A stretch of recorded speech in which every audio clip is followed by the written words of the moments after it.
결혼식장에서 내 남편이 내 친구의 손을 잡고 있었습니다. 그날은 내 딸의 결혼식이었어요. 그런데 하객석에서 내 남편이 내 친구의 손을 꼭 잡고 있었습니다. 그날 내 인생의 절반이 무너졌습니다. 저는 박정순입니다. 올해로 74살이 되었죠.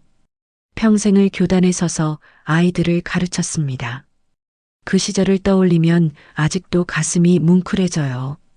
칠판에 분필로 글씨를 쓸 때마다 느껴지던 그 보람. 아이들의 맑은 눈동자를 바라보며 느꼈던 그 책임감. 모든 게 어제 일처럼 생생합니다. 우리 남편 최기석은 올해 78이 되었습니다. 공무원으로 성실하게 일하다 정년 퇴직한 사람이죠. 말수는 적었지만 가족을 위해서라면 뭐든 다하는 사람이었어요. 적어도 저는 그렇게 믿었습니다. 50년을 함께 살면서 단 한 번도 의심해 본 적이 없었죠. 우리 딸 지민이가 드디어 결혼을 합니다. 45이 되도록 일만 하던 아이가 좋은 사람을 만났다고 했을 때 저는 정말 기뻤어요.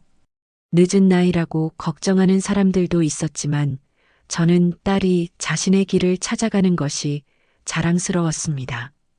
의사로서 환자들을 돌보느라 자신의 행복은 뒤로 미뤄두었던 아이였으니까요. 결혼식 준비는 정신없이 바빴습니다. 예식장 예약부터 시작해서 청첩장 디자인, 답례품 선정까지 모든 게 처음이라 어디서부터 시작해야 할지 막막했죠. 그때 저를 도와준 사람이 이명자였습니다. 저보다 한 살 어린 73살의 명자는 제 평생 친구였어요. 명자와 저는 중학교 때부터 친구였습니다. 같은 반이 되면서 자연스럽게 가까워졌죠. 학교 끝나고 떡볶이를 먹으며 수다를 떨던 시절부터 각자 결혼하고 아이를 낳고 기르면서도 우리의 우정은 변하지 않았습니다. 아니, 오히려 세월이 흐를수록 더 깊어졌다고 생각했어요. 명자는 결혼식 준비를 정말 열심히 도와줬습니다. 드레스 고르는 일부터 시작해서 부케 디자인까지 마치 자기 딸 결혼시키는 것처럼 꼼꼼하게 챙겼죠. 저는 그런 명자가 고마웠습니다. 혼자였다면 얼마나 막막했을까 싶었거든요. 어느 날 오후였습니다. 명자와 저는 웨딩홀 미팅을 마치고 근처 카페에 들어갔죠. 따뜻한 차를 마시며 이런저런 이야기를 나누었습니다. 창밖으로 봄날의 햇살이 따스하게 비치고 있었어요. 벚꽃이 막 피기 시작한 시절이었죠. 정순아, 우리도 참 오래됐다. 명자가 차를 한 모금 마시며 말했습니다. 이렇게 따뜻한 날이 또 있을까? 저는 그 말에 고개를 끄덕였습니다. 정말 그랬어요. 우리가 함께한 시간들이 주마등처럼 스쳐 지나갔죠. 교복 입고 뛰어다니던 시절부터 지금 이 순간까지 참 많은 일들이 있었습니다. 지민이가 시집가면 많이 서운하겠네. 명자가 걱정스러운 표정으로 물었어요. 그럴 것 같아요. 저는 솔직하게 대답했습니다. 하지만 아이가 행복하다면 그걸로 충분하죠. 부모란 게 원래 그런 거 아니겠어요. 명자는 제 손을 꼭 잡아주었습니다. 그 손이 참 따뜻했어요. 오랜 세월 함께해온 친구의 손. 그 온기가 제 마음을 편안하게 해주었죠. 기석 씨는 요즘 어때? 명자가 불쑥 물었습니다. 딸 시집 보낸다고 서운해하지 않아. 저는 웃으며 대답했어요. 겉으로는 아무렇지 않은 척하는데 속으로는 많이 서운한가 봐요. 어제는 지민이 어릴 때 사진첩을 꺼내서 한참을 들여다보더라고요. 명자도 따라 웃었습니다. 그래도 좋은 남편이야. 가족을 위해 평생 일하고 이제 편히 쉬어야지. 그 순간 명자의 눈빛이 묘하게 변하는 것을 저는 느꼈습니다. 하지만 그때는 그저 제 착각이라고 생각했죠. 오랜 친구가 무슨 다른 마음을 품겠어요. 저는 그 작은 위화감을 무시하고 넘어갔습니다. 결혼식이 다가올수록 준비할 일은 더 많아졌습니다. 하객 명단을 정리하고 좌석 배치를 짜는 일도 만만치 않았죠.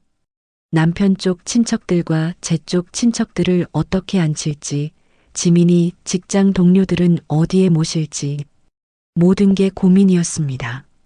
그런데 이상한 일이 있었어요. 남편이 하객 명단을 작성하면서 명자를 주빈석에 앉히자고 했습니다. 저는 의아했죠. 명자는 제 친구인데 왜 남편이 그렇게 신경을 쓰는지. 하지만 그때도 저는 그저 남편이 제 친구를 배려하는 거라고 생각했습니다. 우리 친구니까 당연히 좋은 자리에 모셔야지. 남편이 그렇게 말했을 때 저는 고마웠어요. 평소에 무뚝뚝한 사람이 이런 세심한 배려를 하다니. 역시 오래 살다 보니 사람이 변하긴 하는구나 싶었죠. 식장 음식 시식을 하러 간 날이었습니다. 저와 남편 그리고 명자까지 셋이 함께 갔죠. 여러 가지 메뉴를 맛보며 하객들이 좋아할 만한 음식을 고르는 시간이었습니다. 스테이크와 샐러드, 각종 요리들이 차례로 나왔어요. 이 정도면 손님들도 만족하실 것 같네요. 제가 만족스럽게 말했습니다. 그런데 그때 이상한 장면을 목격했죠. 남편과 명자가 눈빛을 주고받는 걸 봤습니다.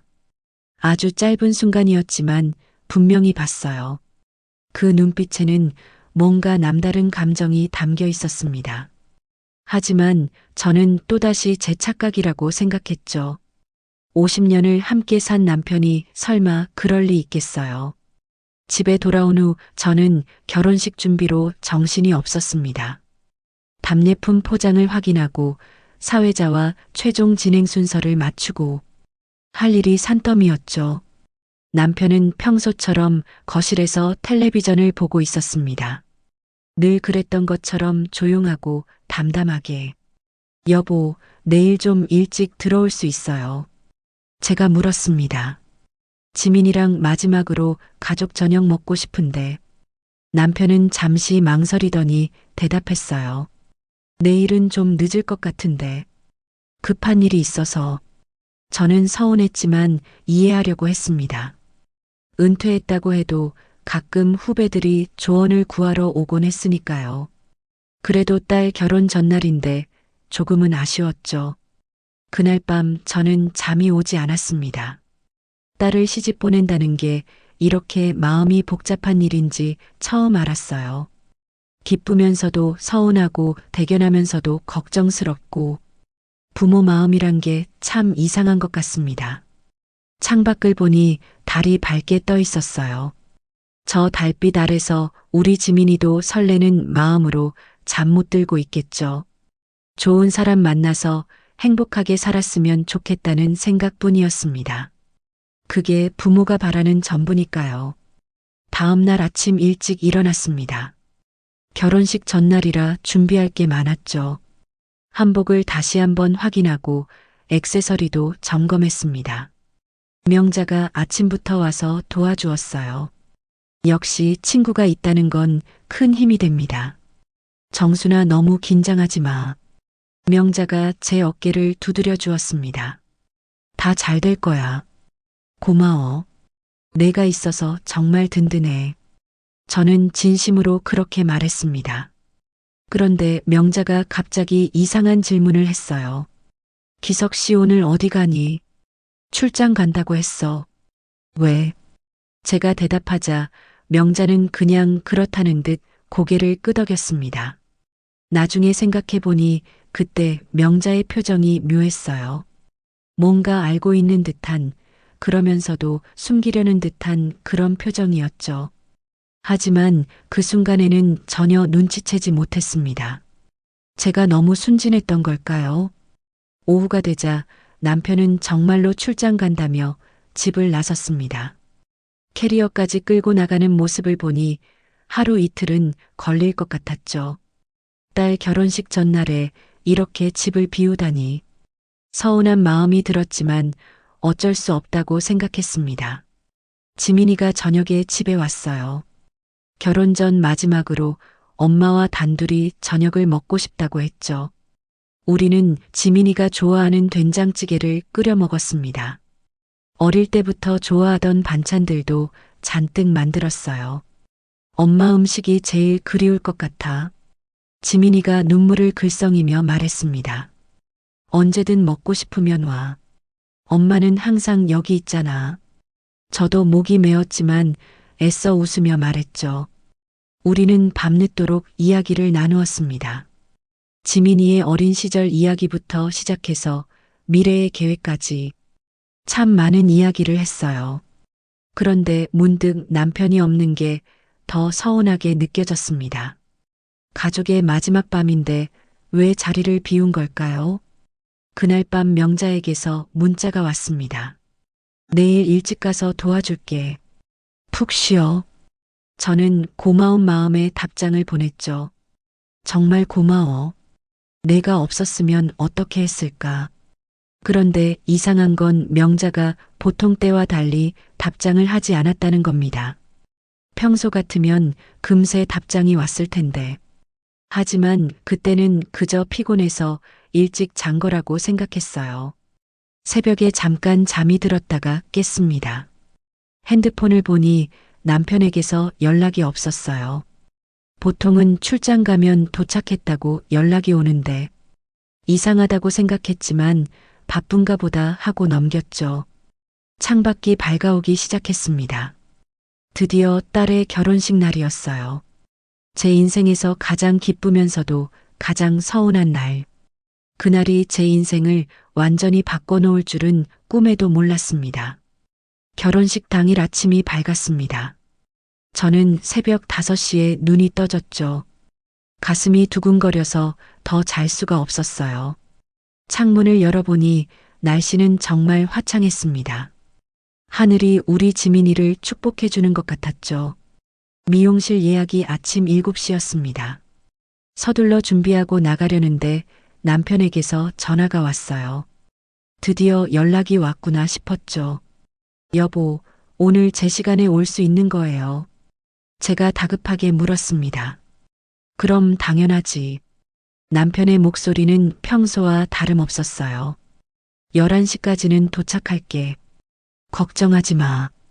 저는 안도의 한숨을 쉬었습니다. 그래도 딸 결혼식에는 참석하는구나. 다행이다 싶었죠. 하지만 전화를 끊고 나서도 뭔가 개운하지 않은 기분이 들었습니다. 남편의 목소리에서 느껴지는 미묘한 피곤함 같은 것이 있었거든요. 미용실에 도착하니 명자가 벌써 와서 기다리고 있었습니다. 역시 친구는 친구구나 싶었어요. 이렇게 일찍부터 와서 함께 해주다니. 정순아, 오늘은 정말 예쁘게 해줘야겠는데. 명자가 미용사에게 신신당부를 했습니다. 우리 친구 딸 결혼식이니까 특별히 신경 써주세요. 미용사는 웃으며 걱정하지 말라고 했죠. 저는 거울을 보며 머리를 만지는 동안 명자와 이런저런 이야기를 나누었습니다. 그런데 명자가 계속 핸드폰을 확인하는 게 보였어요. 뭔가 초조해하는 것 같기도 했고요. 무슨 일 있어? 제가 물었습니다. 아니야, 아무것도 아니야.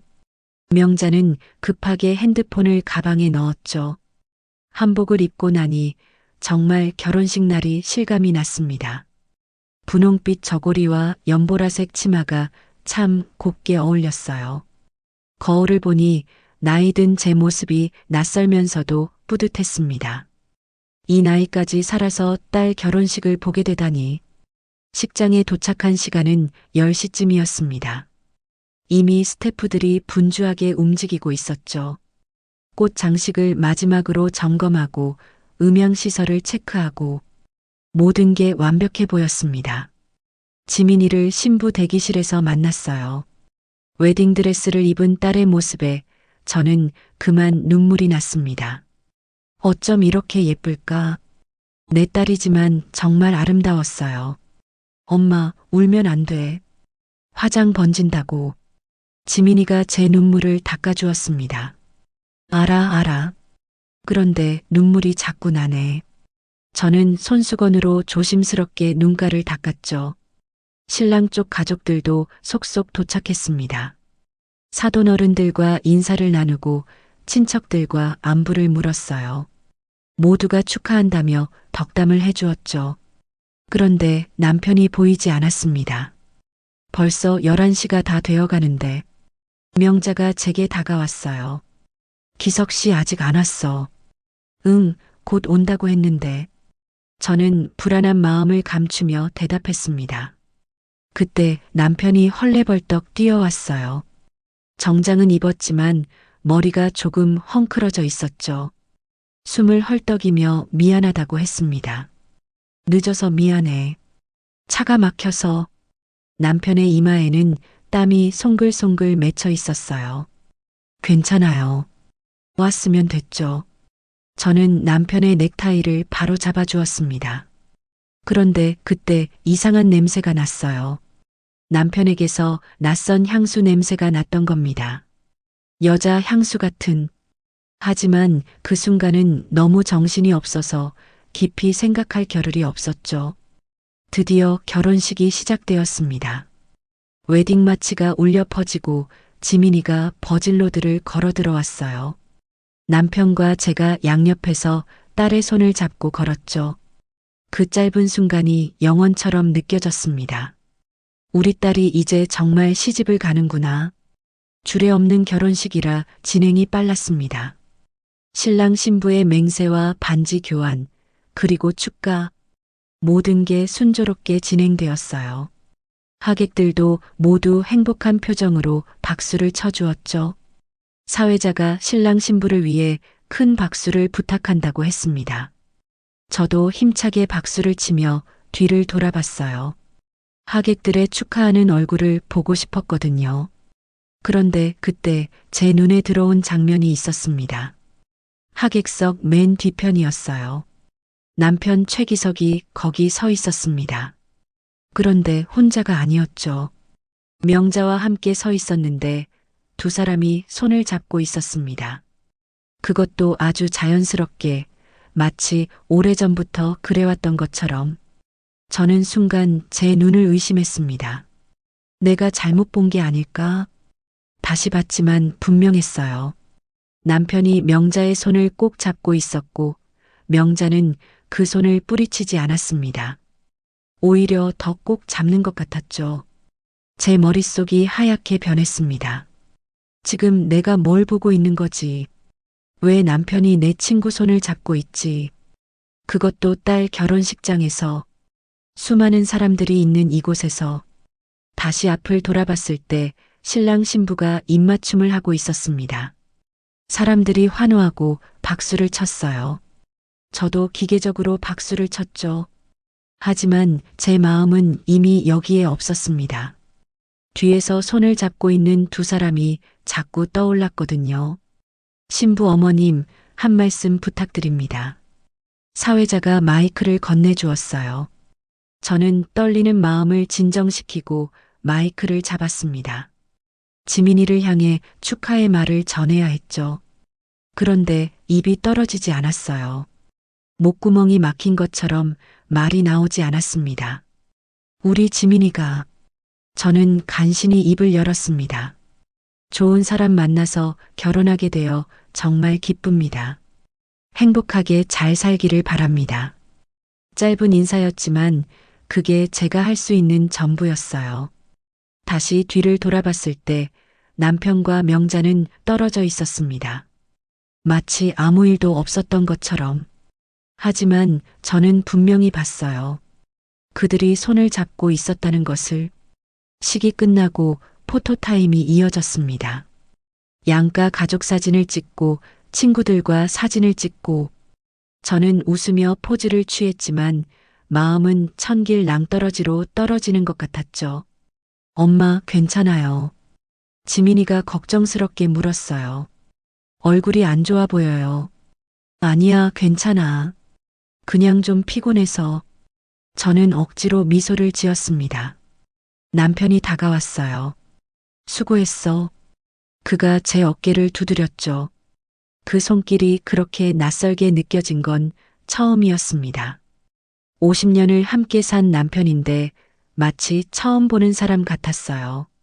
당신도 수고했어요. 저는 차갑게 대답했습니다. 남편은 제 반응이 이상했는지 잠깐 저를 쳐다봤지만 아무 말도 하지 않았죠. 피로 연장으로 이동했습니다. 원형 테이블이 여러 개 놓여 있고 하객들이 자리를 찾아 앉기 시작했어요. 저는 주빈석에 앉아 있어야 했죠. 그런데 명자가 제 옆에 와서 앉았습니다. 정순아, 정말 축하해. 명자가 제 손을 잡으려 했어요. 저는 재빨리 손을 뺐습니다. 고마워. 그리고는 다른 쪽을 봤죠. 명자의 얼굴을 볼 수가 없었어요. 아까 본 그 장면이 자꾸 떠올라서 건배사가 이어지고 식사가 시작되었습니다. 뷔페 음식들이 푸짐하게 차려져 있었지만 저는 아무것도 먹을 수가 없었어요. 목구멍이 막힌 것처럼 음식이 넘어가지 않았습니다. 주변에서 사람들이 축하한다며 인사를 했어요. 저는 기계적으로 고맙다고 답했죠. 그러면서도 계속 남편과 명자를 관찰했습니다. 두 사람은 서로 다른 테이블에 앉아 있었지만 가끔 눈빛을 주고받는 게 보였어요. 제가 예민해진 걸까요? 아니면 정말 뭔가 있는 걸까요? 머릿속이 복잡했습니다.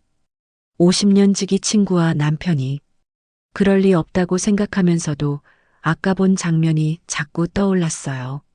신부 어머니 모십니다. 사회자의 안내에 따라 저는 단상으로 올라갔어요. 지민이와 함께 케이크를 자르는 시간이었죠. 카메라 플래시가 터지고 사람들이 박수를 쳤습니다. 저는 웃고 있었지만 마음은 울고 있었어요. 엄마 사랑해요. 지민이가 제게 속삭였습니다. 나도 사랑해. 저는 딸을 꼭 안아주었죠. 이 순간만큼은 다른 생각을 하고 싶지 않았어요. 딸의 행복한 날을 망치고 싶지 않았으니까요. 다시 자리로 돌아왔을 때 명자가 일어나 어디론가 가는 게 보였습니다. 그리고 잠시 후 남편도 자리를 비웠어요. 우연의 일치일까요? 저는 불안한 마음에 일어섰습니다. 화장실 간다고 하고는 밖으로 나갔죠. 복도를 걷다가 비상계단 쪽에서 목소리가 들렸어요. 낮은 목소리였지만 분명히 들렸습니다. 남편과 명자의 목소리였어요. 조심해야 해. 남편이 말했습니다. 정순이가 눈치챌 수도 있어. 알아요. 하지만 참기 힘들어요. 명자의 목소리에는 애절함이 묻어 있었어요. 저는 그 자리에 얼어붙었습니다. 내가 지금 뭘 들은 거지? 정순이가 눈치챌 수도 있다니. 무엇을 눈치챈다는 거죠? 두 사람 사이에 대체 무슨 일이 있는 건가요? 발소리가 가까워지자 저는 급히 화장실로 들어갔습니다. 거울 앞에 서서 제 얼굴을 봤어요. 창백하게 질린 얼굴이었죠. 이게 꿈이었으면 좋겠다고 생각했습니다. 제발 이게 다 오해였으면 좋겠다고. 피로 연장으로 돌아가니 이미 행사가 막바지에 이르고 있었어요. 신랑 신부가 각 테이블을 돌며 인사를 하고 있었죠. 저도 자리에 앉아 아무 일 없었다는 듯 앉아 있었습니다. 어머니, 정말 수고 많으셨어요. 사돈 어른이 인사를 했어요. 지민이가 좋은 부모님 밑에서 자라서 이렇게 훌륭한 사람이 된 것 같아요. 과찬이십니다. 저는 겸손하게 대답했죠. 하지만 속으로는 다른 생각뿐이었어요. 피로연이 한창 무르익어가고 있었습니다. 저는 여전히 주빈석에 앉아 있었지만 마음은 여기에 없었죠. 아까 비상계단에서 들은 남편과 명자의 대화가 계속 맴돌았어요. 정순이가 눈치챌 수도 있다는 그 말. 대체 무엇을 눈치챈다는 건지. 신랑 신부가 마지막 테이블까지 인사를 마치고 돌아왔습니다. 지민이의 얼굴에는 행복한 미소가 가득했죠. 적어도 딸은 이 순간 정말 행복해 보였어요. 그게 그나마 위안이었습니다. 이제 부케 던지기 할게요. 사회자의 안내에 따라 미혼 여성들이 앞으로 모였죠. 지민이가 뒤돌아 부케를 던졌고 한 젊은 여성이 받아들었습니다. 모두가 박수를 치며 축하했어요.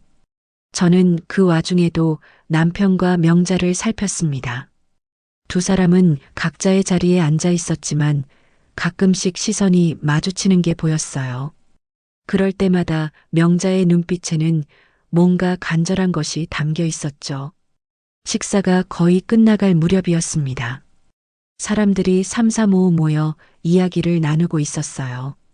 저도 친척들과 인사를 나누며 여기저기를 돌아다녔죠. 그러다가 우연히 명자가 화장실로 가는 것을 봤습니다. 저는 무작정 명자를 따라갔어요. 뭔가 물어보고 싶었습니다. 아니, 확인하고 싶었다는 게 맞겠죠. 내 남편과 내 친구 사이에 대체 무슨 일이 있는 건지. 화장실에 들어가니 명자가 거울 앞에서 화장을 고치고 있었어요.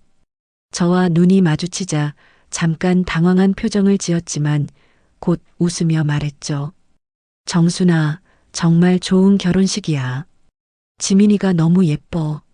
명자야. 저는 단도직입적으로 물었습니다. 우리 남편이랑 무슨 사이야? 명자의 얼굴이 순간 굳어졌어요. 그러더니 억지로 웃으며 대답했죠. 무슨 소리야? 아무 사이도 아니지. 거짓말하지 마. 아까 손잡고 있는 거 봤어. 저는 떨리는 목소리로 말했습니다. 명자는 한참 동안 말이 없었어요. 그러더니 한숨을 쉬며 저를 봤죠. 그 눈빛에는 죄책감과 동시에 뭔가 다른 감정이 섞여 있었습니다. 정순아. 명자가 입을 열었어요. 오해하지 마. 그냥 친구로서 위로해 준 것뿐이야. 친구가 왜 손을 잡아? 그것도 남의 남편 손을. 제 목소리가 높아졌습니다. 그때 다른 사람이 화장실에 들어왔어요. 우리는 대화를 멈추고 각자 세면대 앞에 섰죠. 거울에 비친 명자의 얼굴은 불안해 보였습니다. 화장실을 나와서 명자가 제 팔을 잡았어요. 정순아, 지금은 지민이 결혼식이잖아.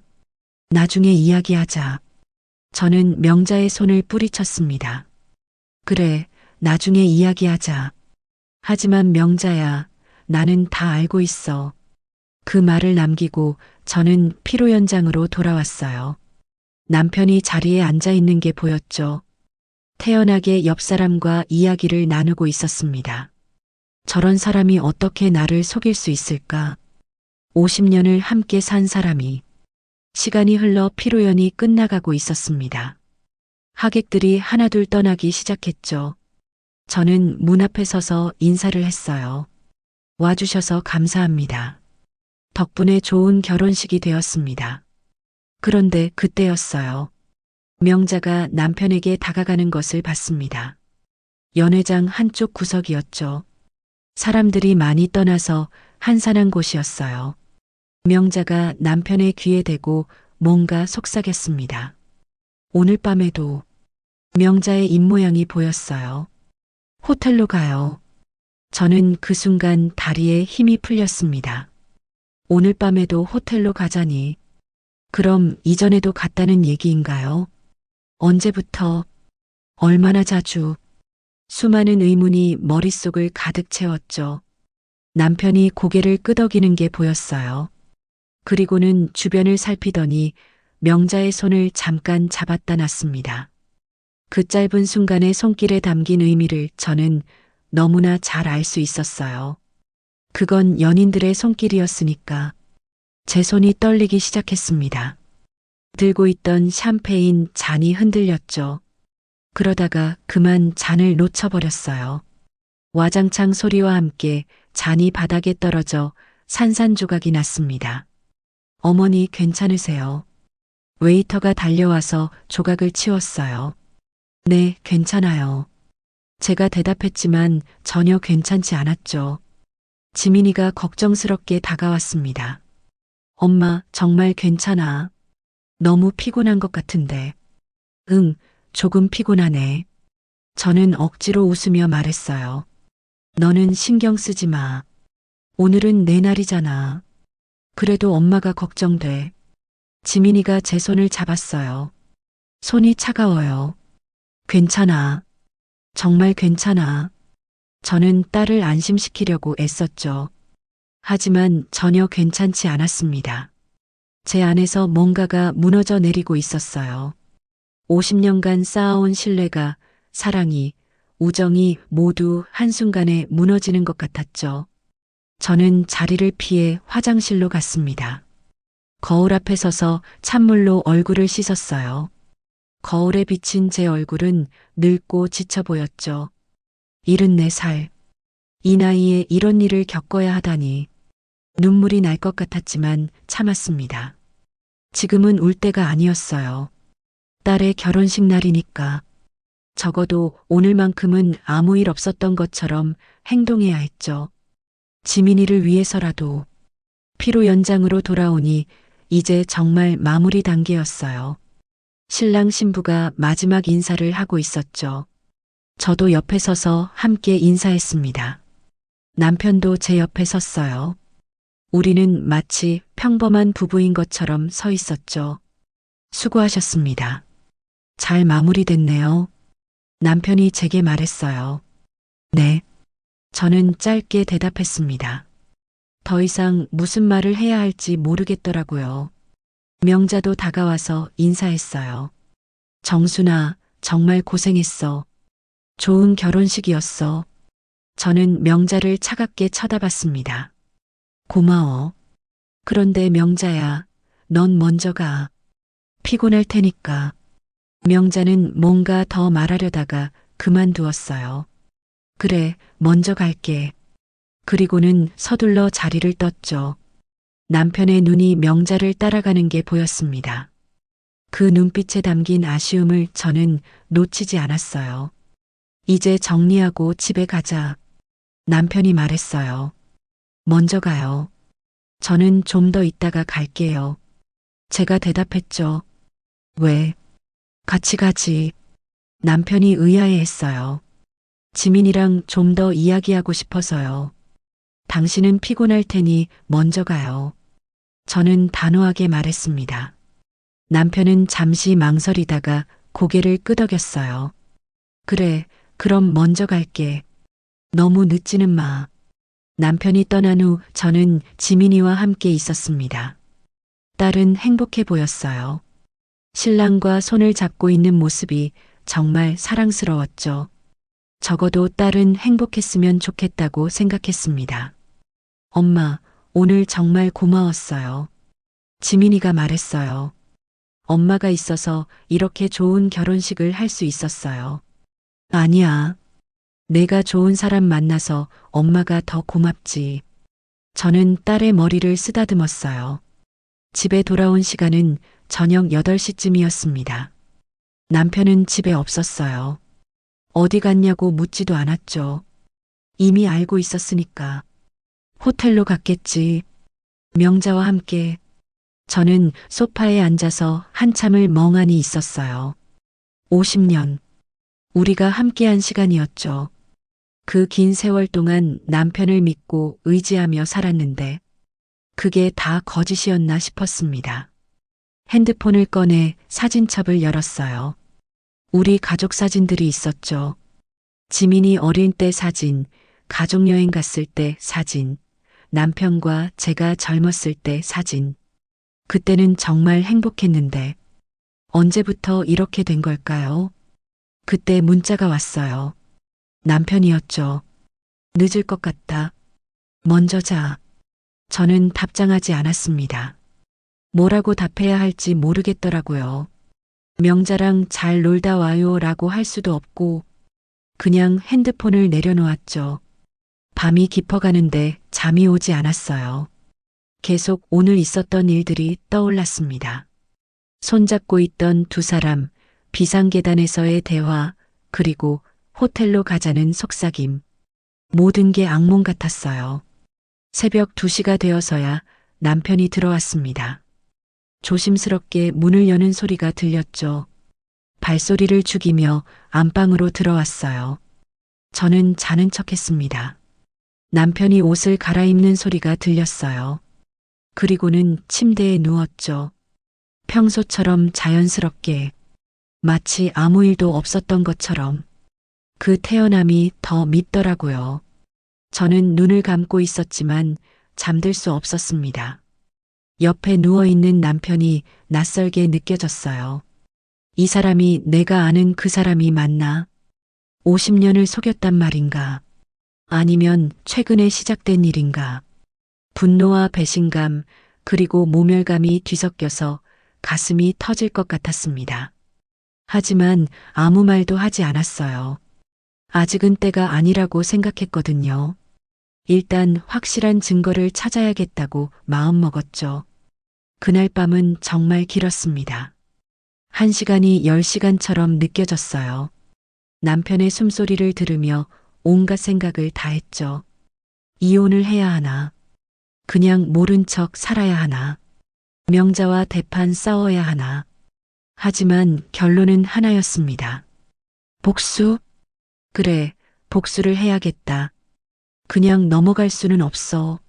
나를 이렇게 바보로 만든 두 사람에게 반드시 대가를 치르게 하겠다고 다짐했죠. 결혼식 다음 날 아침이었습니다. 저는 거의 한숨도 못 자고 일어났죠. 남편은 여전히 곤히 자고 있었어요. 그 편안한 얼굴을 보니 더욱 화가 났습니다. 어떻게 저렇게 태어날 수 있을까? 부엌으로 나와 커피를 내렸어요. 진한 커피 향이 퍼졌지만 기분은 전혀 나아지지 않았죠. 오히려 머릿속은 더 복잡해졌습니다. 어제 본 것들이 계속 떠올랐거든요. 핸드폰을 들어 명자의 SNS를 열었습니다. 평소에는 자주 보지 않았는데 갑자기 궁금해졌어요. 명자가 어떤 글을 올렸는지, 혹시 남편과 관련된 흔적이 있는지. 스크롤을 내리다가 한 사진에서 멈췄습니다. 일주일 전에 올린 사진이었죠. 어느 카페에서 찍은 것 같았어요. 테이블 위에 커피 2잔이 놓여 있었는데 건너편에 누군가의 손이 살짝 보였습니다. 그 손을 자세히 봤어요. 남자 손이었고 손목시계가 보였죠. 그 시계 어디서 많이 본 것 같았습니다. 남편이 차고 다니는 시계와 똑같았어요. 제가 환갑 선물로 사준 그 시계. 가슴이 쿵 내려앉았습니다. 설마 했던 게 현실이 되는 순간이었죠. 사진 아래 해시태그를 봤어요. 오후의 여유, 좋은 사람과 함께. 좋은 사람이라. 그게 남의 남편이었다니. 더 스크롤을 내렸습니다. 한 달 전 사진이 있었어요. 어느 호텔 로비에서 찍은 셀카였죠. 혼자 찍은 사진이었지만 배경이 눈에 익었습니다. 남편이 출장 간다고 했던 날 그 호텔이었어요. 그날 남편은 부산에 일이 있다고 했었죠. 후배가 도움을 요청해서 하루 다녀온다고. 저는 믿었습니다. 의심할 이유가 없었으니까요. 그런데 명자가 같은 날 같은 호텔에 있었다니. 계속 사진을 보다가 2달 전 게시물을 발견했어요. 은퇴 부부 둘이서 떠난 여행. 제주도 사진이었습니다. 명자는 혼자 갔다고 했었는데 사진을 자세히 보니 테이블에 2명분의 식기가 놓여 있었어요. 그리고 한 장의 사진에서 결정적인 것을 봤습니다. 차 안에서 찍은 사진이었는데 사이드 미러에 운전석이 비쳤어요. 거기 앉아 있는 사람, 남편이었습니다. 얼굴은 잘 안 보였지만 옷차림이 똑같았어요. 제주도에 간 날짜를 확인했어요. 딸 결혼 준비로 바빴던 시기였죠. 남편은 그때 동창회 모임이 있다고 했었습니다. 1박 2일로 제주도에 간다고. 저는 바빠서 신경도 못 썼었어요. 거짓말. 모든 게 거짓말이었구나. 저는 핸드폰을 내려놓고 한숨을 쉬었습니다. 언제부터였을까? 두 사람이 언제부터 이런 사이가 된 걸까? 남편이 일어나는 소리가 들렸어요. 세수하고 나와서 식탁에 앉았죠. 평소처럼 신문을 펼쳐 들었습니다. 그 태어난 모습이 가증스러웠어요. 아침 안 먹어요. 제가 차갑게 말했습니다. 응, 별로 배 안 고파. 남편이 신문을 보며 대답했어요. 어제 늦게 들어왔네요. 제가 떠보듯 물었죠. 후배들이랑 한잔했어. 남편의 대답은 너무나 자연스러웠습니다. 후배들이요. 누구랑요? 저는 계속 물었어요. 남편이 잠깐 신문에서 눈을 떼고 저를 봤습니다. 왜 그래? 무슨 일 있어? 아니에요. 그냥 물어본 거예요. 저는 시선을 피했죠. 남편은 다시 신문을 보기 시작했어요. 저는 커피를 마시며 남편을 관찰했습니다. 정말 아무렇지도 않은 걸까? 양심의 가책은 없는 걸까? 그때 남편의 핸드폰이 울렸어요. 문자 메시지였죠. 남편이 확인하더니 표정이 살짝 밝아졌습니다. 그리고는 재빨리 답장을 보냈어요. 누구야? 제가 물었습니다.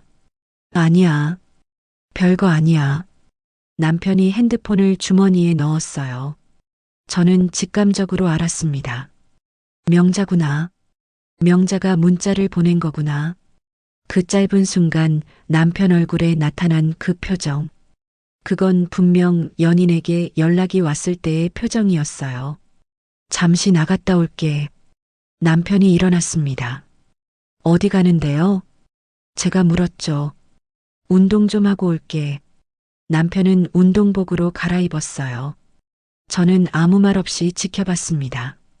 운동이라 정말 운동하러 가는 걸까? 아니면 명자를 만나러 가는 걸까? 의심이 꼬리를 물었죠. 남편이 나간 후 저는 안방으로 들어갔습니다. 남편 옷장을 열었어요. 뭔가 단서가 있을지도 모른다는 생각이 들었거든요. 양복 주머니를 뒤지고 서랍을 확인했죠. 그러다가 옷장 맨 아래 서랍에서 이상한 것을 발견했습니다. 통장이었어요. 제가 모르는 통장이었죠. 펼쳐보니 잔액이 1억 2천만 원이었습니다. 그런데 더 충격적인 건 예금주 이름이었어요. 이명자. 통장 명의가 명자였습니다. 왜 남편이 명자 명의의 통장을 가지고 있는 거죠? 그것도 1억이 넘는 돈이 들어있는 통장을. 거래 내역을 확인했어요. 매달 일정 금액이 입금되고 있었습니다. 남편 연금 계좌에서 자동이체되는 것 같았어요. 그리고 가끔 큰 금액이 입금된 것도 있었죠. 남편이 따로 모아둔 돈인 것 같았습니다. 평생 모은 연금까지 그 여자에게 줬구나. 저는 통장을 든 채 주저앉았어요. 배신감보다 더 큰 건 모멸감이었습니다. 나는 평생 아끼고 절약하며 살았는데 그 돈을 다른 여자에게 갖다 바쳤다니. 통장을 사진으로 찍어두고 제자리에 놓았습니다. 아직 때가 아니었어요. 더 확실한 증거를 모아야 했죠. 이 정도로는 부족했습니다. 거실로 나와 변호사 사무실에 전화를 걸었어요. 예전에 지민이 친구가 변호사를 하고 있다고 했던 게 기억났거든요. 상담 예약을 잡았습니다. 내일 오후에 만나기로 했죠. 남편이 2시간 만에 돌아왔어요. 정말로 운동을 한 것처럼 땀을 흘리고 있었습니다. 하지만 저는 알 수 있었어요. 그 상기된 표정, 그건 운동 때문이 아니었죠. 샤워할게. 남편이 욕실로 들어갔어요. 저는 남편이 벗어놓은 운동복을 들어 냄새를 맡아봤습니다. 역시나 향수 냄새가 났어요. 명자가 쓰는 그 향수. 운동하러 가서 왜 향수 냄새가 나는 거죠? 더 화가 났지만 참았습니다. 지금 폭발하면 안 돼. 차분하게 준비해야 해. 제대로 된 복수를 위해서는 인내가 필요하다고 스스로에게 말했죠. 오후에 지민이에게서 전화가 왔어요. 신혼여행 잘 출발했다고 공항에서 전화한 거였죠. 엄마 아빠 사랑한다고 건강하게 잘 지내라고. 딸의 목소리를 들으니 잠시 마음이 따뜻해졌습니다. 그래, 잘 다녀와. 재미있게 놀고 와. 저는 밝게 대답했어요. 적어도 딸에게만큼은 이 상황을 숨기고 싶었거든요. 저녁이 되었습니다. 남편과 저는 조용히 식사를 했어요. 대화는 거의 없었죠. 남편은 가끔 저를 쳐다봤지만 저는 시선을 피했습니다. 오늘 왜 이렇게 조용해? 남편이 물었어요. 그냥 피곤해서요. 저는 짧게 대답했죠. 그래. 어제 고생했으니까 오늘은 푹 쉬어. 남편이 걱정스러운 듯 말했어요. 그 순간 정말 웃음이 나올 뻔했습니다. 걱정이라니. 날 속이고 다른 여자를 만나는 사람이 무슨 걱정을 한다는 거죠. 하지만 저는 아무 말도 하지 않았어요. 그날 밤 남편은 일찍 잠들었습니다. 저는 거실에 나와 앉았어요. 어둠 속에서 혼자 생각에 잠겼죠. 앞으로 어떻게 해야 할까? 이혼을 해야 할까? 아니면 복수를 먼저 해야 할까? 복수? 그래, 복수부터 하자. 그냥 이혼하기에는 너무 억울했어요. 날 이렇게 바보로 만든 두 사람 반드시 후회하게 만들겠다고 다짐했습니다. 핸드폰을 꺼내 메모장을 열었어요. 그리고 써내려가기 시작했죠. 증거 수집 계획, 복수 계획. 차근차근 단계별로 정리했습니다. 이건 전쟁이었어요. 그리고 전쟁에서 이기려면 철저한 준비가 필요했죠. 다음 날 오후 저는 변호사 사무실을 찾았습니다. 지민이 친구인 김 변호사는 젊고 똑똑해 보이는 여성이었어요. 저를 따뜻하게 맞아주었죠. 어머니, 무슨 일로 오셨어요? 김 변호사가 조심스럽게 물었습니다.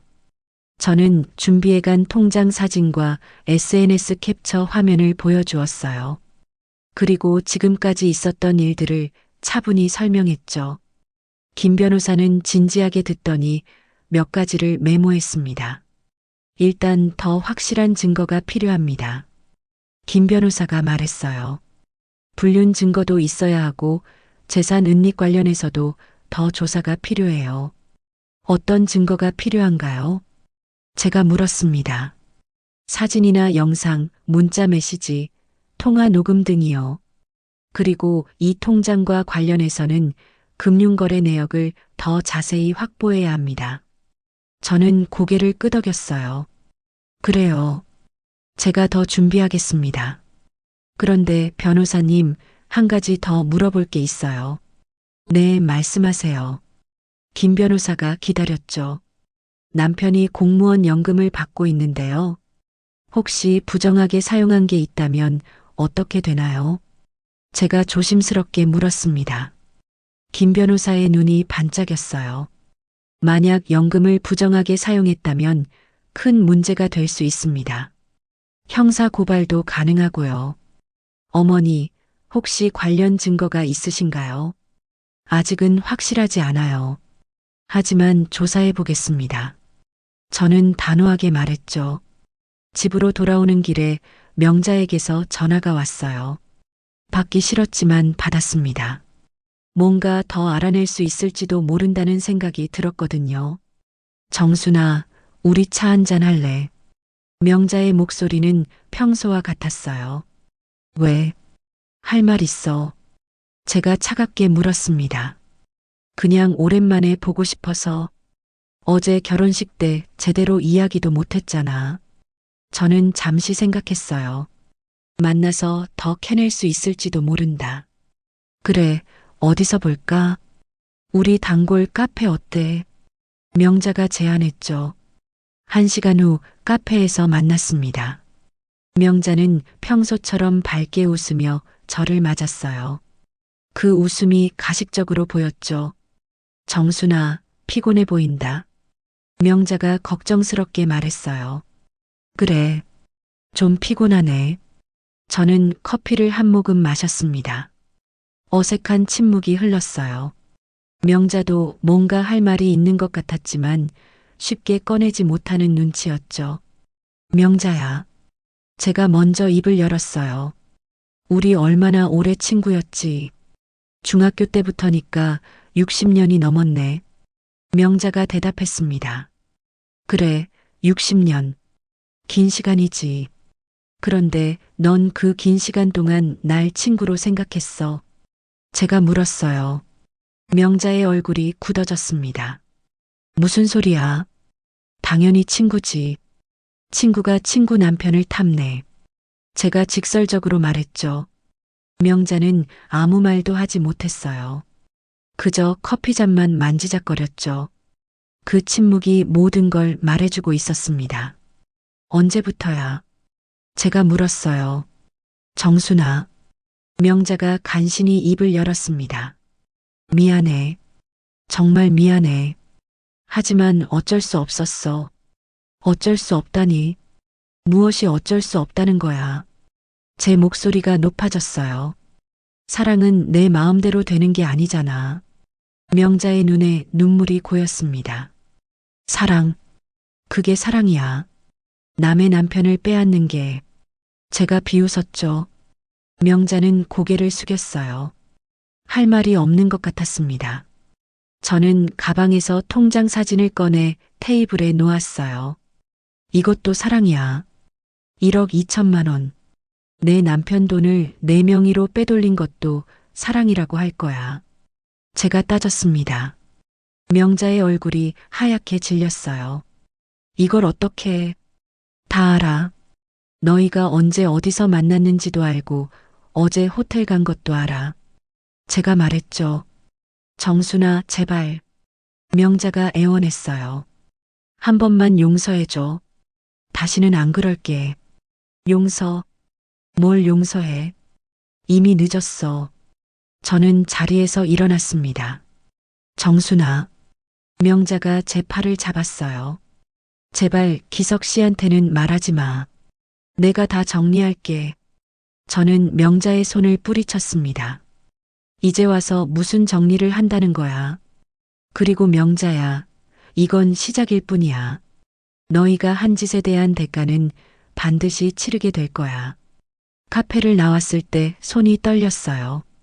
분노인지 서러움인지 구분이 안 갔습니다. 60년 친구가 이럴 수 있다니. 그것도 내 남편과. 집에 돌아오니 남편이 거실에서 텔레비전을 보고 있었어요. 평온한 표정이었죠. 아무것도 모르는 것 같았습니다. 어디 갔다 왔어? 남편이 물었어요. 명자 만나고 왔어요. 저는 남편의 표정을 살폈습니다. 순간 남편의 눈빛이 흔들렸어요. 하지만 곧 태어난 척했죠. 그래. 무슨 이야기했어? 그냥 이런저런 이야기요. 저는 대충 대답하고 안방으로 들어갔습니다. 그날 밤 남편의 핸드폰이 계속 울렸어요. 문자인 것 같았는데 남편은 확인만 하고 답장은 하지 않았죠. 아마 명자가 보낸 거겠지요. 오늘 있었던 일을 알리는. 새벽에 남편이 거실로 나가는 소리가 들렸어요. 저는 살짝 문을 열고 엿들었습니다. 남편이 전화를 하고 있었어요. 걱정하지 마. 남편의 목소리가 들렸습니다. 내가 알아서 할게. 정순이는 증거가 없어. 그냥 의심만 하는 거야. 저는 속으로 웃었어요. 증거가 없다고. 곧 보게 될 거예요. 내가 얼마나 많은 증거를 모았는지. 다음 날부터 저는 본격적으로 움직였습니다. 남편의 일거수일투족을 감시했어요. 어디 가는지, 누굴 만나는지, 그리고 몰래 따라다니며 사진을 찍었죠. 남편이 명자를 만나는 장면도 포착했습니다. 호텔 로비에서 손을 잡고 있는 모습, 레스토랑에서 다정하게 식사하는 모습, 모두 사진과 동영상으로 남겼어요. 또한 남편의 금융거래 내역도 조사했습니다. 은행에 가서 공동 명의로 된 계좌들을 확인했죠. 그런데 충격적인 사실을 발견했어요. 남편이 제 도장을 위조해서 정기예금을 해지한 흔적이 있었던 겁니다. 그 돈은 모두 명자명의 통장으로 들어가 있었어요. 우리가 노후를 위해 모아둔 돈이었는데 평생 아끼고 절약해서 모은 돈을 그렇게 빼돌렸다니. 저는 모든 증거를 정리해서 김 변호사에게 전달했습니다. 김 변호사는 충분하다고 했어요. 이 정도면 이혼 소송에서도 유리하고 형사 고발도 가능하다고. 그런데 변호사님, 제가 말했어요. 저는 그냥 이혼하고 싶지 않아요. 제대로 된 복수를 하고 싶습니다. 어떤 복수를 생각하시는지요? 김 변호사가 물었어요. 남편은 공무원이었잖아요. 명예를 중요하게 생각하는 사람이에요. 그 명예를 완전히 무너뜨리고 싶어요. 그리고 명자도 마찬가지예요. 제가 단호하게 말했습니다. 김 변호사는 잠시 생각하더니 말했어요. 국민연금 부정수급과 관련해서 조사해 볼 수 있을 것 같습니다. 만약 허위로 서류를 꾸몄다면 큰 문제가 될 거예요. 좋아요. 그렇게 해주세요. 저는 결심했습니다. 이제 시작이에요. 집으로 돌아오는 길에 마음이 복잡했어요. 50년을 함께 산 남편을 이렇게 무너뜨려야 한다니. 하지만 후회는 없었습니다. 먼저 배신한 건 그쪽이니까요. 그날 저녁 남편이 이상한 말을 했어요. 여보, 우리 어디 여행이라도 갈까? 둘이서. 갑자기 왜요? 제가 물었습니다. 그냥 지민이도 시집 갔고, 이제 우리 둘이니까. 남편이 어색하게 웃었어요. 저는 남편을 차갑게 봤습니다. 이제 와서 무슨 여행이냐고. 명자랑 가던 여행을 왜 나랑 가려고 하는지 생각해 볼게요. 저는 짧게 대답했죠. 그 후로도 남편은 계속 이상하게 굴었어요. 평소보다 친절했고 집에 일찍 들어왔습니다. 아마 명자가 뭔가 이야기한 모양이었어요. 제가 눈치챘다고. 하지만 이미 늦었습니다. 저는 모든 준비를 마쳤으니까요. 이제 남은 건 실행뿐이었죠. 결혼 50주년 기념일이 일주일 앞으로 다가왔습니다. 평소 같았으면 특별한 날이라고 기뻐했을 텐데 지금은 아무 감정도 들지 않았어요. 오히려 이날을 복수의 날로 정했죠. 남편은 여전히 조심스럽게 행동했습니다. 명자와의 만남도 뜸해진 것 같았어요. 하지만 저는 알고 있었죠. 두 사람이 결혼기념일 날 특별한 계획을 세웠다는 걸. 남편의 핸드폰을 몰래 확인했거든요. 명자와 주고받은 메시지를 봤습니다. 결혼기념일 날 정순이한테는 출장 간다고 하고 우리 제주도 가자. 작년에 갔던 그 호텔로. 명자의 메시지였어요.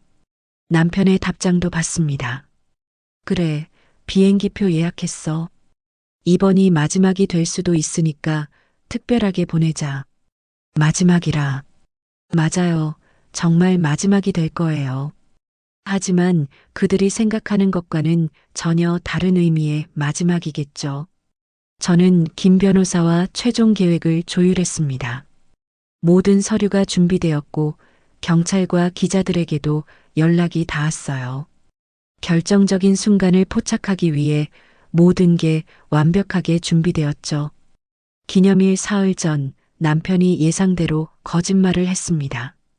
여보, 미안한데 기념일 날 급한 출장이 생겼어. 부산에 하루 다녀와야 할 것 같아. 그래요. 어쩔 수 없죠. 저는 담담하게 대답했어요. 정말 미안해.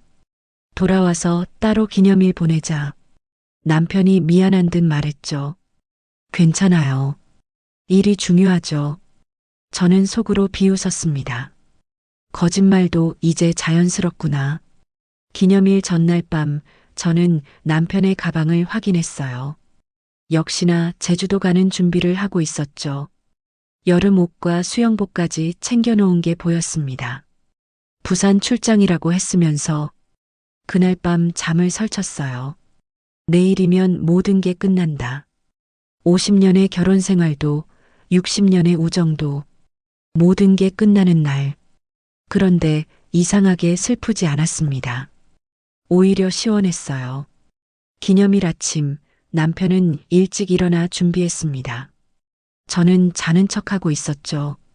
남편이 조심스럽게 짐을 들고 나가는 소리가 들렸어요.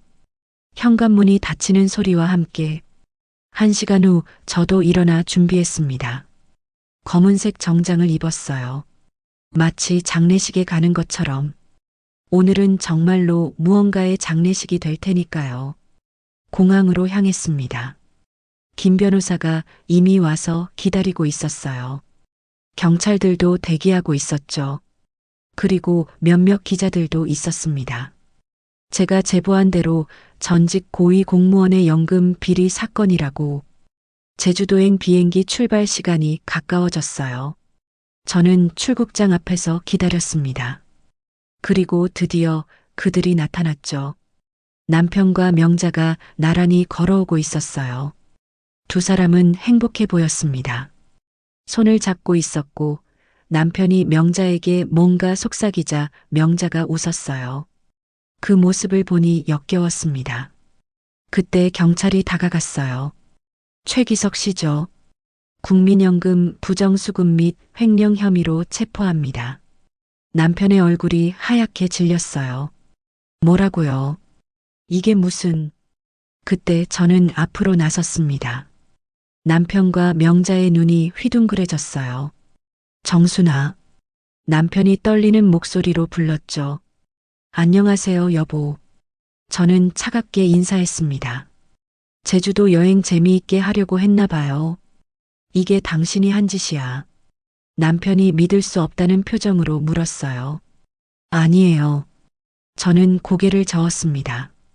당신이 한 짓이죠.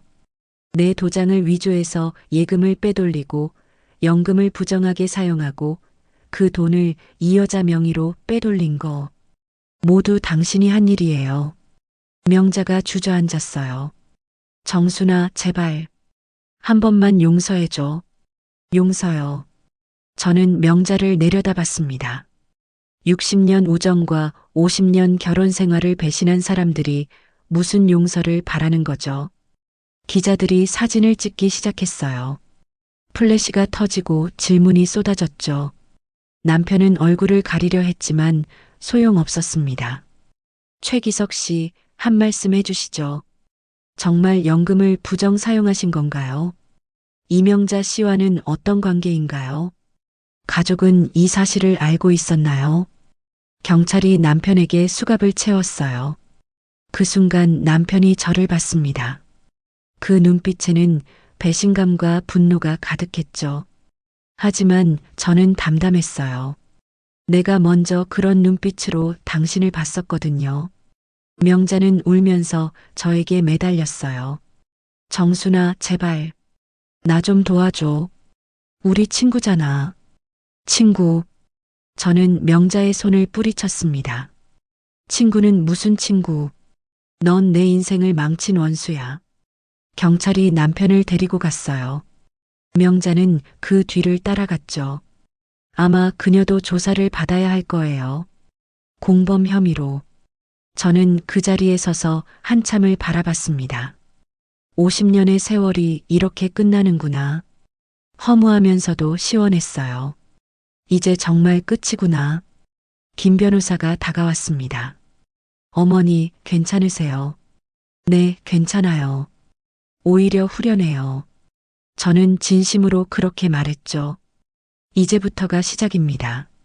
재산분할 소송도 진행해야 하고 손해배상 청구도 해야 해요. 김 변호사가 설명했어요. 알겠습니다. 모든 걸 변호사님께 맡기겠어요. 저는 고개를 끄덕였죠. 공항을 나오면서 하늘을 봤어요. 맑고 푸른 하늘이었습니다. 50년 전 결혼식 날도 이런 날씨였죠. 그때는 세상에서 가장 행복한 사람이라고 생각했는데 집으로 돌아오니 텅 빈 것 같았어요. 남편이 없는 집. 하지만 이상하게 불안하지 않았습니다. 오히려 편안했어요. 더 이상 거짓말에 속을 필요도 의심할 필요도 없으니까. 지민이에게서 전화가 왔어요. 신혼여행 중이었는데 뉴스를 봤다고. 엄마, 이게 다 무슨 일이야? 아빠가 정말 그런 일을 한 거야. 저는 차분하게 설명했습니다. 미안해, 지민아. 내 신혼여행 중에 이런 일이 생겨서. 하지만 엄마는 괜찮아. 오히려 이제야 진실을 알게 돼서 다행이야. 지민이는 울면서 말했어요. 엄마, 많이 힘들었겠다. 왜 나한테 말 안 했어? 너까지 힘들게 하고 싶지 않았어. 이건 엄마가 해결해야 할 일이었으니까. 저는 딸을 안심시켰죠. 그날 저녁 집이 너무 조용했어요. 혼자 식사를 하고 혼자 텔레비전을 봤습니다. 그런데 이상하게 외롭지 않았어요. 오히려 마음이 가벼웠죠. 뉴스에서 남편 사건이 나왔어요. 전직 고위공무원 최모 씨, 국민연금 부정수급 혐의로 구속. 총 피해액은 2억 원이 넘을 것으로 추정. 앵커의 목소리가 집안에 울려 퍼졌습니다.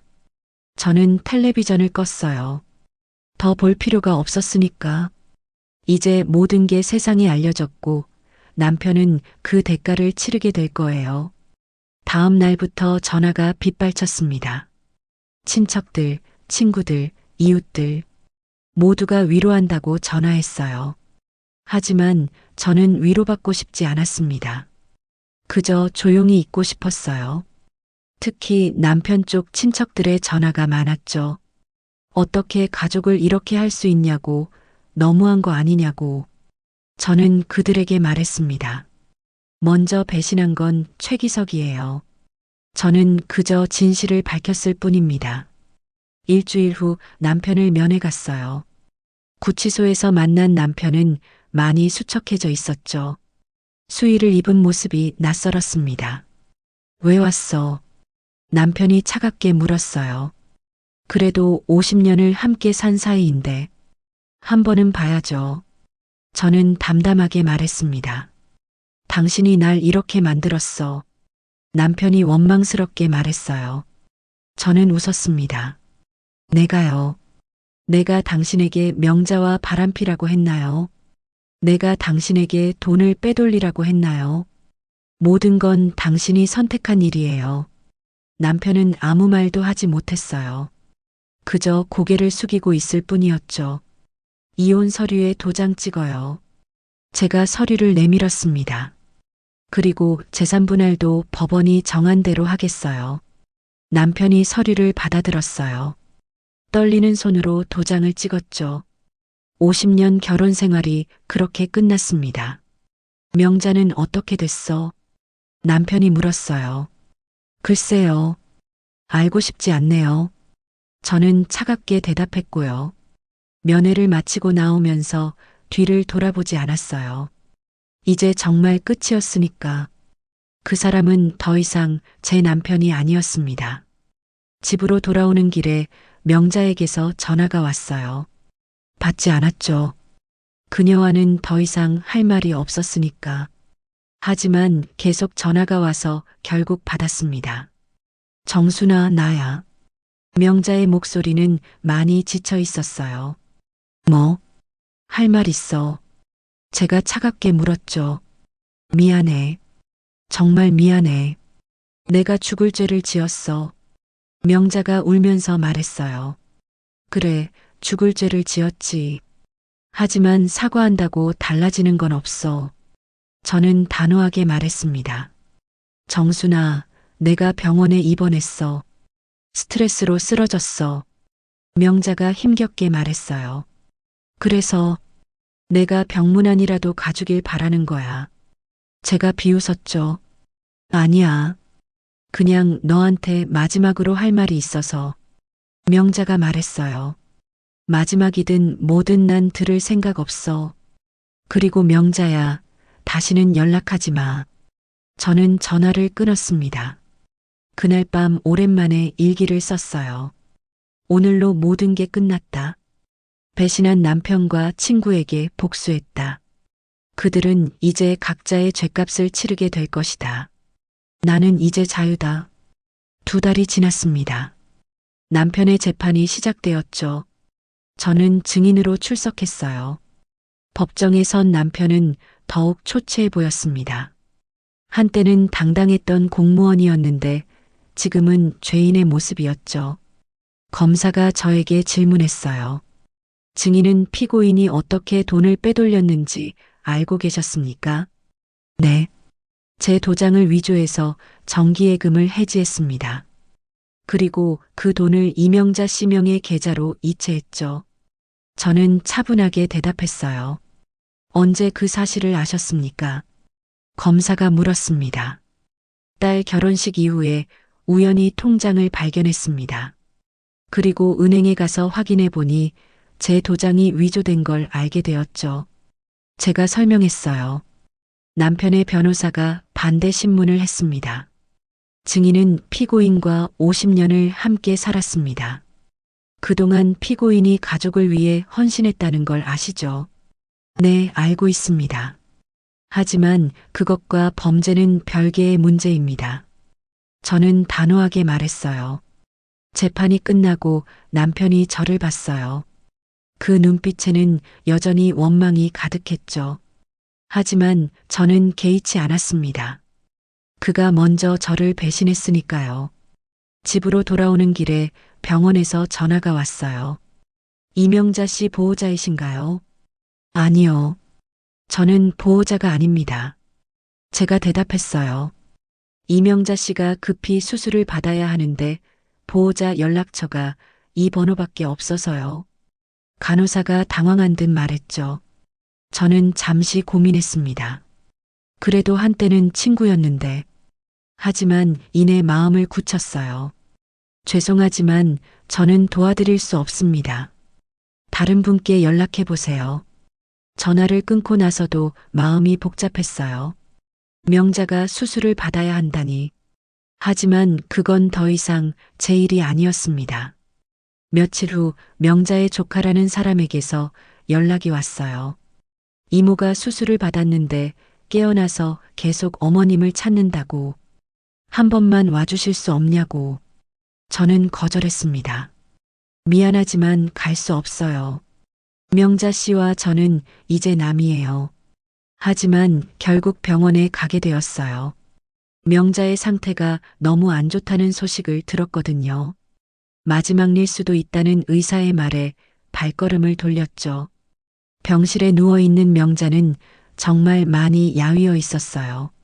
얼굴은 창백했고 숨소리도 가늘었죠. 저를 보자 눈물을 흘렸습니다.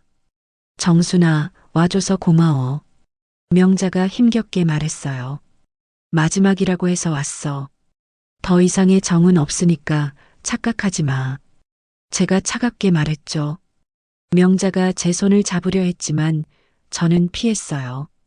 그녀는 서운한 표정을 지었지만 이해한다는 듯 고개를 끄덕였습니다. 정순아, 내가 편지를 썼어. 명자가 베개 밑에서 봉투를 꺼냈어요. 나중에 읽어줘.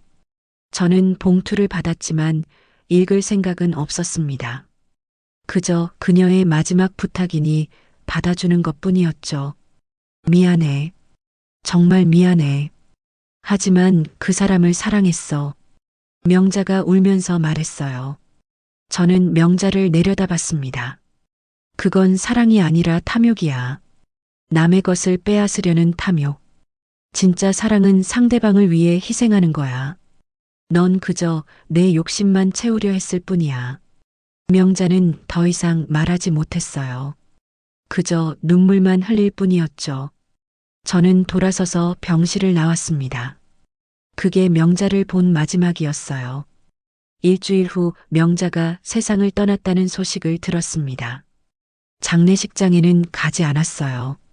그녀를 용서할 수 없었으니까. 대신 조화만 보냈죠. 리본에는 아무 이름도 적지 않았습니다. 명자의 편지는 서랍에 넣어두고 읽지 않았어요. 언젠가는 읽을 날이 올지도 모르지만 지금은 아니었습니다. 아직 상처가 너무 깊었으니까요. 남편의 재판 결과가 나왔습니다. 징역 3년에 집행유예 5년, 그리고 벌금 5천만 원. 연금은 모두 환수 조치되었고 퇴직금도 일부 몰수되었죠. 재산분할 소송도 제가 승소했습니다. 집과 예금의 70%를 받게 되었어요. 남편의 불륜과 재산 은닉이 인정되었기 때문이었죠. 남편은 결국 작은 원룸으로 이사를 갔습니다.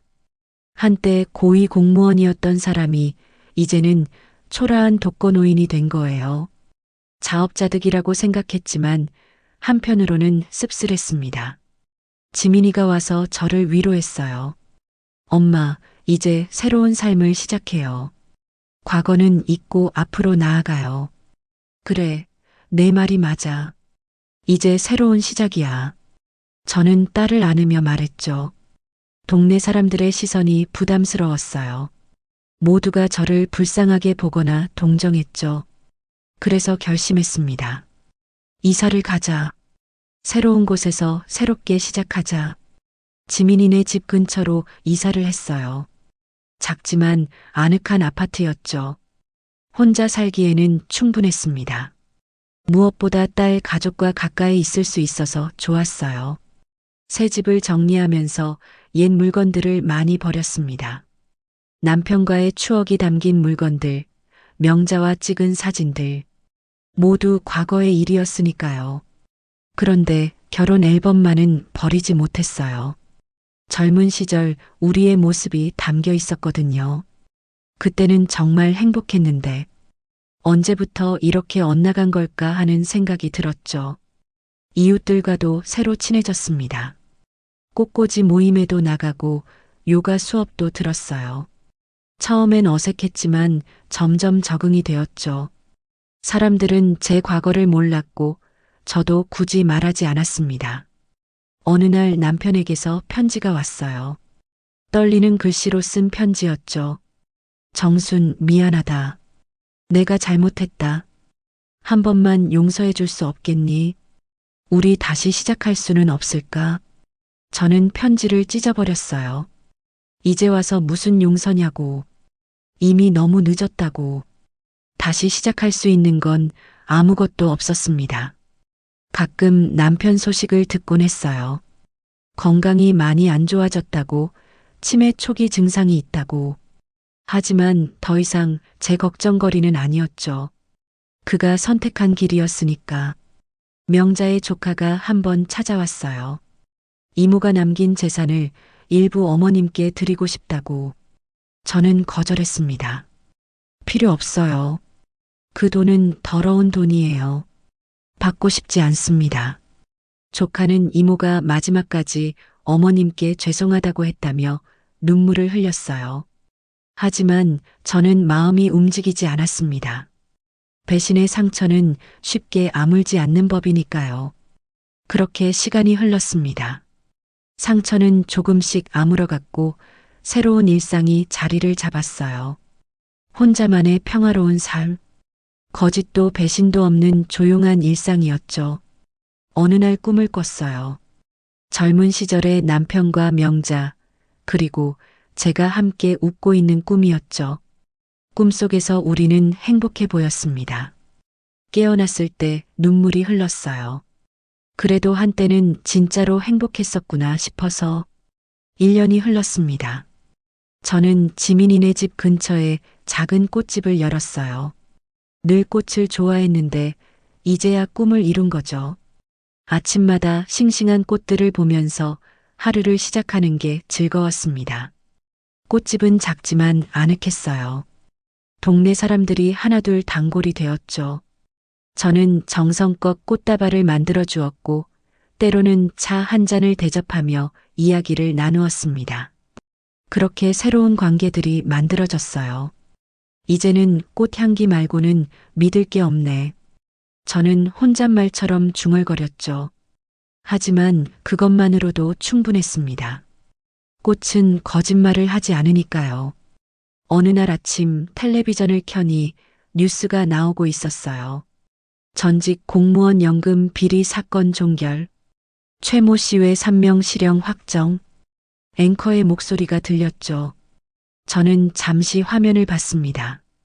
법원 앞에서 호송차에 타는 남편의 모습이 보였어요. 고개를 숙인 채 기자들의 질문을 피하고 있었죠. 한때 그렇게 당당했던 사람이 저렇게 초라해질 수 있구나 싶었습니다. 그래도 마음이 아프지는 않았어요. 오히려 담담했죠. 당신들이 무너진 자리에 내 평화가 피었어. 저는 조용히 웃었습니다. 지민이가 둘째 임신 소식을 알려왔어요. 엄마, 나 또 아기 가졌어.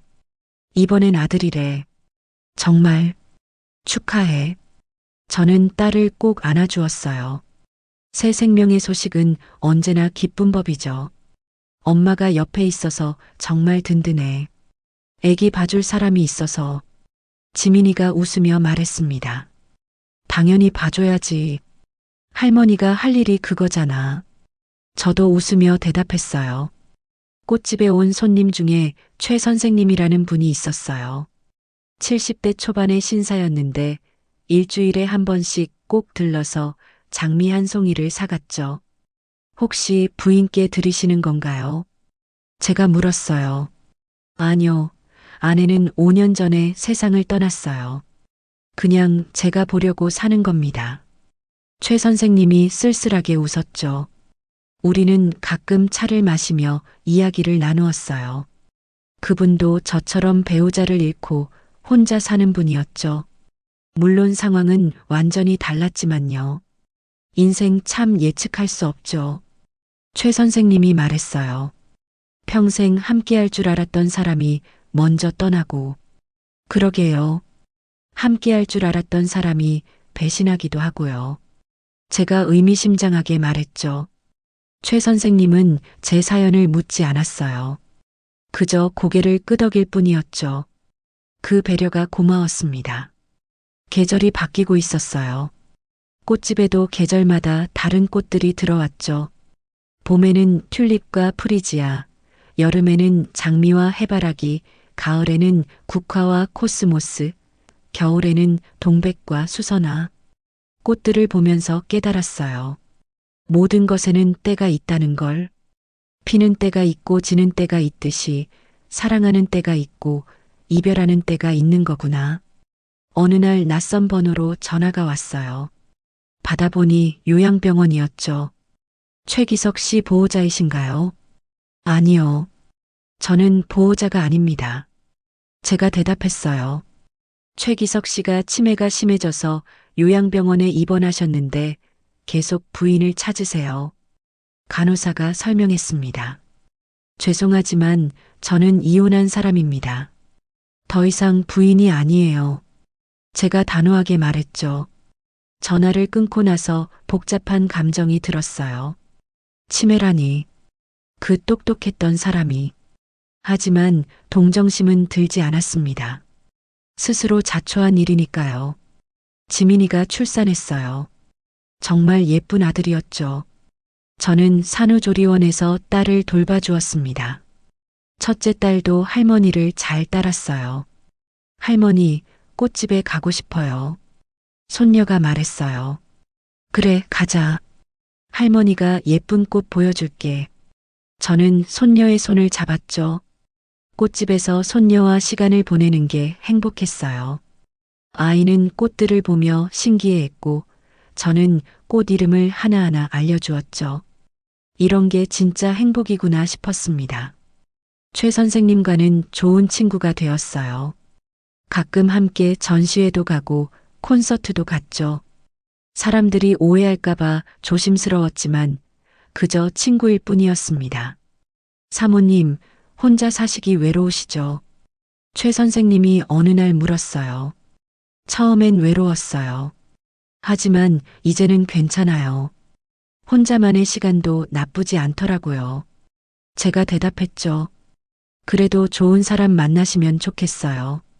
최 선생님이 걱정스럽게 말했어요. 저는 웃었습니다. 이 나이에 무슨, 그냥 이렇게 사는 것도 좋아요. 배신 없는 삶이 얼마나 평화로운지 아세요. 명자의 편지를 읽은 건 그녀가 세상을 떠난 지 1년이 지나서였어요. 왠지 그날따라 과거가 떠올라서 서랍을 열었죠. 정순아, 이 편지를 읽을 때쯤 난 아마 이 세상 사람이 아니겠지. 미안해. 정말 미안해. 변명하고 싶지 않아. 내가 나쁜 사람이었어. 내 우정을 배신했고 내 가정을 파괴했어. 용서받을 수 없다는 걸 알아. 하지만 한 가지만 알아줘. 난 정말 기석 씨를 사랑했어. 그게 잘못된 사랑이었고 욕심이었다는 내 말이 맞아. 하지만 그 순간만큼은 진심이었어. 비겁한 변명이지만 내가 나와 기석 씨를 무너뜨린 걸 원망하지 않아. 당연한 대가였으니까. 오히려 내가 그렇게 해줘서 고마워. 더 큰 죄를 짓기 전에 멈출 수 있었으니까. 부디 행복하게 살아. 우리가 망친 내 인생이지만 이제부터라도 행복했으면 좋겠어. 그리고 가능하다면 언젠가는 용서해줘. 이승에서는 아니더라도 저승에서라도. 편지를 읽고 나서 한참을 울었어요. 분노의 눈물이 아니라 서러움의 눈물이었죠. 우리가 왜 이렇게 되어야 했을까? 왜 그런 선택을 했을까? 편지를 태웠습니다. 제가 되어 날아가는 걸 보면서 마음속 응어리도 조금은 풀리는 것 같았어요. 용서는 할 수 없지만 이제는 놓아주기로 했죠. 요양병원에서 또 연락이 왔어요. 최기석 씨의 상태가 많이 안 좋다고, 마지막이 될 수도 있다고. 저는 고민 끝에 병원을 찾았습니다. 병실에 누워있는 남편은 제가 아는 그 사람이 아니었어요. 뼈만 앙상하게 남은 모습이었죠. 저를 봤지만 알아보지 못했습니다. 여보, 당신 왔어. 남편이 힘겹게 말했어요. 보고 싶었어? 저는 그가 착각하고 있다는 걸 알았어요. 아마 과거의 저를 떠올리고 있는 것 같았죠. 젊고 행복했던 시절의 우리를. 그래요. 왔어요. 저는 조용히 대답했습니다. 미안해. 내가 잘못했어. 남편이 제 손을 잡으려 했어요. 저는 손을 잡아주지 않았습니다. 대신 조용히 말했죠. 이제 편히 쉬어요. 모든 게 끝났으니까. 남편은 일주일 후에 세상을 떠났어요. 장례식에는 가지 않았습니다. 하지만 지민이가 대신 가서 아버지를 보내드렸죠. 그것으로 충분했어요. 이제 정말 모든 게 끝났습니다. 배신한 남편도 우정을 저버린 친구도 모두 떠났어요. 저만 남았죠. 하지만 외롭지 않았습니다. 꽃집은 여전히 잘 되고 있어요. 손님들이 제 꽃다발을 좋아해 주었고 입소문이 나서 멀리서도 찾아왔죠. 작지만 확실한 성공이었습니다. 어느 봄날 아침이었어요. 꽃집 문을 열고 들어서는데 햇살이 유난히 따뜻했죠. 진열대에 놓인 꽃들이 반짝반짝 빛나고 있었습니다. 참 아름답네. 저는 혼잣말을 했어요. 그때 깨달았습니다. 복수가 끝나고 나니 제 인생에도 봄이 왔다는 걸. 늦은 봄이었지만 그래도 봄은 봄이었어요. 손녀가 뛰어와서 제 품에 안겼어요. 할머니 사랑해요. 할머니도 사랑해. 저는 아이를 꼭 안아주었죠. 이게 제 인생의 결말이었습니다. 화려하지도 극적이지도 않았어요. 하지만 평화로웠고 진실했죠. 거짓과 배신이 없는 삶. 그것만으로도 충분했습니다. 가끔 과거를 떠올리곤 해요. 50년의 결혼 생활과 60년의 우정. 그 긴 세월이 허무하게 무너진 것에 대해. 하지만 후회는 없었습니다. 제가 한 복수가 옳았는지 그른지는 모르겠어요. 하지만 적어도 거짓 위에 세워진 삶을 계속 살지 않아서 다행이라고 생각했죠. 진실은 아프지만 거짓보다는 낫니까요. 최 선생님이 오늘도 장미를 사러 왔어요. 오늘따라 더 예쁜 걸로 골라드릴게요. 제가 웃으며 말했죠. 감사합니다. 덕분에 하루하루가 즐거워요. 최 선생님도 웃었습니다. 저는 정성껏 장미를 포장했어요. 붉은 장미의 꽃말은 열정적인 사랑이었죠. 하지만 이제 저에게 장미는 다른 의미였습니다. 가시가 있어도 아름다운 꽃, 상처가 있어도 피어나는 인생. 해가 저물고 있었어요. 꽃집 문을 닫고 집으로 돌아가는 길. 노을이 하늘을 붉게 물들이고 있었죠. 아름다운 저녁이었습니다. 내일은 또 어떤 하루가 될까? 어떤 손님이 올까? 어떤 꽃들이 피어날까? 소소한 기대감이 마음을 채웠어요. 이것이 제 이야기입니다. 배신과 복수, 그리고 새로운 시작의 이야기.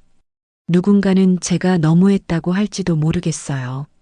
하지만 저는 제 선택에 후회가 없습니다. 당신들이 무너진 자리에 내 평화가 피었어. 저는 다시 한번 그렇게 중얼거렸습니다. 그리고 발걸음을 옮겼죠. 내일을 향해, 새로운 인생을 향해.